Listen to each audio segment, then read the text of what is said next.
Catherine Morin-Desailly pour le groupe Union centriste pour 8 minutes.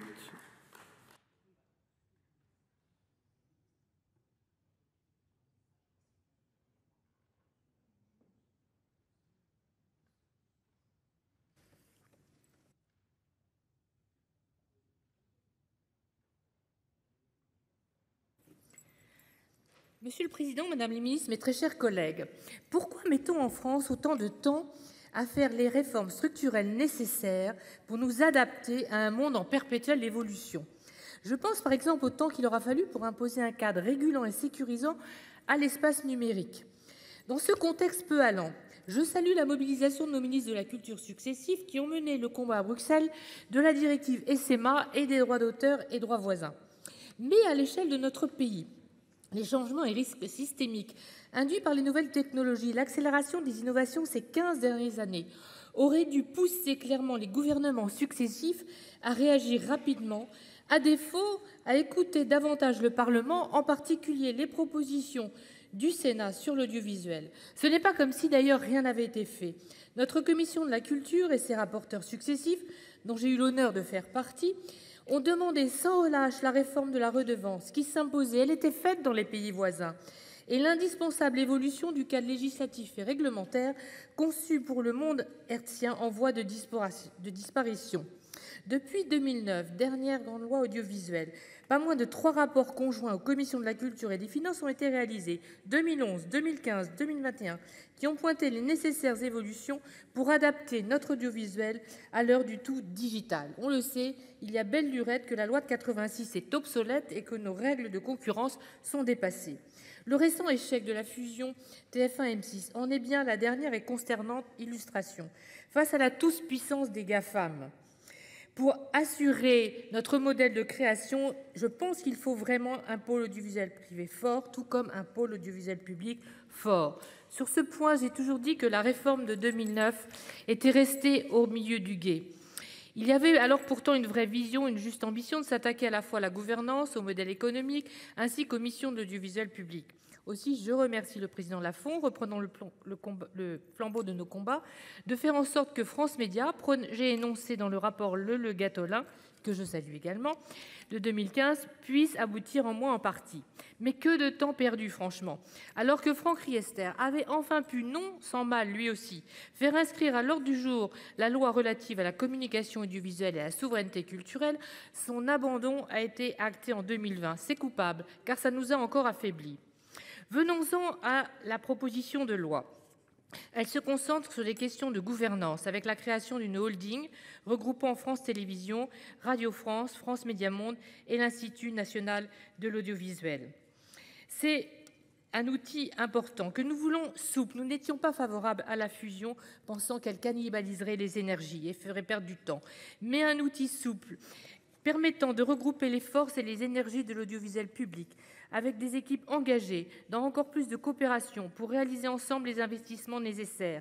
Des investissements pour aller chercher les publics, notamment les jeunes, face à la concurrence, pour développer des outils tels qu'une grande plateforme de l'audiovisuel public que j'ai régulièrement évoquée en tant que membre du conseil d'administration de France Télévisions. J'avais d'ailleurs toujours alerté sur l'échec annoncé de Salto.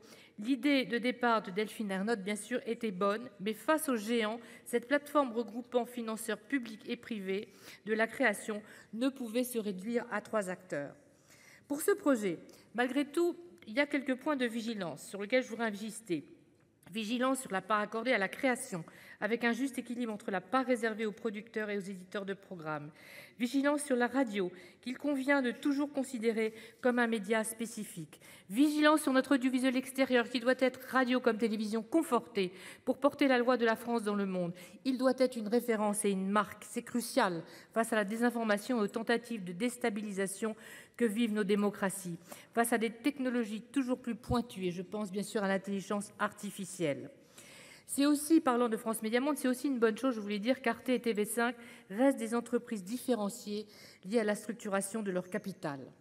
Maintenant, pour s'assurer de la réussite de la holding, il faut également que le projet capitalise sur les dynamiques déjà à l'œuvre entre ces 4 entreprises. J'ai beaucoup de respect pour chacun et chacune des présidents et présidentes pour les efforts importants déjà accomplis pour assurer la transformation des métiers, pour mutualiser et bien sûr optimiser les dépenses, pour faire des gains de productivité. L'autre volet de la proposition de loi, maintenant, vise à réduire les asymétries, pénalisant les médias historiques. Je n'ai pas le temps de développer, mais je me réjouis par exemple du rétablissement de l'équité en matière de règles de diffusion des événements sportifs majeurs. J'avais eu l'occasion de vous interpeller d'ailleurs, Madame la Ministre, sur les menaces pesant sur Roland-Garros par le biais d'une question écrite. Ayant par ailleurs toujours milité pour la modernisation de la TNT, qui a encore quelques années devant elle, je suis sensible aux avancées du texte. Je remercie aussi le rapporteur d'avoir adopté un article 14 bis qui impose progressivement la compatibilité des nouveaux téléviseurs avec la ultra haute définition. Une disposition que j'avais déjà fait adopter en 2021, malheureusement censurée de manière incompréhensible par le Conseil constitutionnel pour des raisons de procédure. Je regrette en revanche que mes amendements relatifs à l'accès des chaînes de télévision aux données de consommation de leurs programmes aient été frappés par l'article 45, car l'entreprise doit avoir le retour de ce qui la concerne en premier lieu. Ce partage de données s'inscrit complètement dans ce qu'en plus l'Union veut rendre possible en ce moment en adoptant très prochainement le Data Act. On est donc là quelque part, monsieur le rapporteur, tout de même à contre-courant.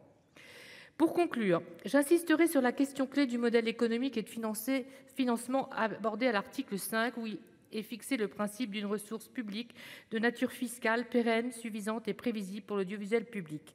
Encore faut-il que cela se traduise dans les faits en loi de finances ainsi que par une loi organique. En l'absence de certitude, je suis assez réservée sur le plafond, je dois dire, de la publicité et pourtant je rêve d'un modèle totalement libéré. Le problème, c'est que le mode de financement de l'audiovisuel public a été fragilisé par la suppression progressive et insidieuse par Bercy de la TOS, votée tout de même par le Parlement en 2009 pour compenser la suppression de la publicité après 20 heures. On comprendra donc que pour l'heure, le financement de l'audiovisuel public reste tout de même aléatoire et périlleux. Cette question est loin d'être anecdotique à l'heure où le projet de règlement européen sur la liberté des médias est en débat. Après le constat de certaines dérives que nous autres Français nous sommes empressés de dénoncer en Pologne, en Hongrie ou dans d'autres pays ailleurs, eh bien, le Freedom Media Act a été élaboré. Il vise à conforter l'indépendance et le pluralisme des médias dans l'Union.